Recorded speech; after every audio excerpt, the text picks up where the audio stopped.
So Stephen, not only did you change your business model and how you deliver value to the marketplace and put everything out there for free, but you actually changed the way you market, changed the whole notion of how marketing is done. And in the past, it's been completely different. It was all about advertising and pushing yourself out there. And what you do is actually put the content out there for free without actually pushing it to anybody, and have people come to you. Can you share a bit more about how you had that transition and how you figure out this is the way to go? Well, I was always perpetually frustrated by this idea that I had something really compelling, but I needed to use other people's channels to get the compelling nature of my message into the hands of the people who really needed to know what I had to offer. So that means that, and I'm going back here, right, to between 1993 and 1996, and then once again as I re-entered immigration using the current business model. In the early years, when I was having to deal with engineers who had propellers in their heads who were getting in the way of me being able to bring my content to the attention of the marketplace directly. All of that got solved over time anyway, but the premise here was that great frustrations with not being able to dictate the inherent attraction of what we had to offer, because we were limited by others. So I knew that publishing content would be successful. 1996 to 2000 showed that. But when I came back at it, what I really wanted to do was to dispense with the concept of marketing completely. Because as Seth Godin says, you know, you should find products for your customers, not customers for your products. Finding customers for your products is the industrial economy way of doing things.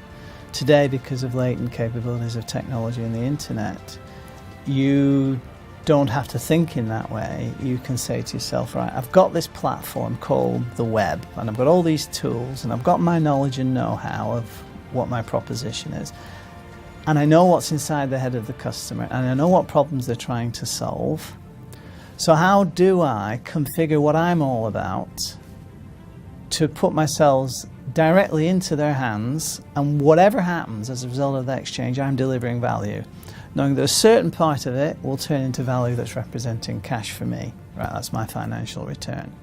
Of course, we've discussed this, but the essence is to build the concept of marketing. It's in your proposition's DNA right from the get-go, and that's the catalyst. So how do you get there?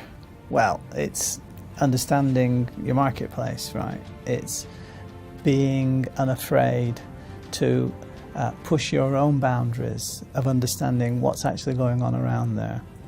It's about not being confounded or being confused by all of these things that are coming at you through unlimited messaging and information availability to us.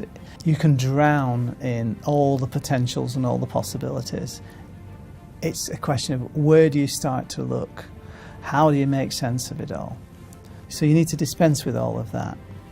You need to really drill down on your niche, knowing that you know what you know better than anybody else, right? Including what's in the heads of your customers. And if you don't fully understand what's in the heads of your customers, then go and have conversations with them. What if I did that? What do you think about this? I'm thinking about doing this. Would that be of interest to you? If so, why? If not, why not? What are the practical challenges of me being able to do this for you in this way, or doing that for you in that way? Have those conversations. If you've got a complete understanding of your marketplace as a result of those investigations and your own personal knowledge of the space, and then understand what we did in the movie Monopoly, work your way through the power of free materials and learn all the elements that go to devising a strategy predicated on the idea that you can ultimately go on to build a monopoly. Make sure that your niche is a niche that you are very comfortable to hold a commanding position in, and then just keep going after that niche. And you go after that niche, your content begins to develop, the Google love kicks in, and over time, all those members of your tribe, those that want to pay and those that don't want to pay, will end up coming your way. And that's the key to success, right? You've got to get them coming your way. Now, getting rid of marketing, because you've built it into the fabric of your DNA, is really a question of you now ensuring that when you've created the genesis of those relationships, the value exchange that you've settled on is so compelling that the transaction will happen.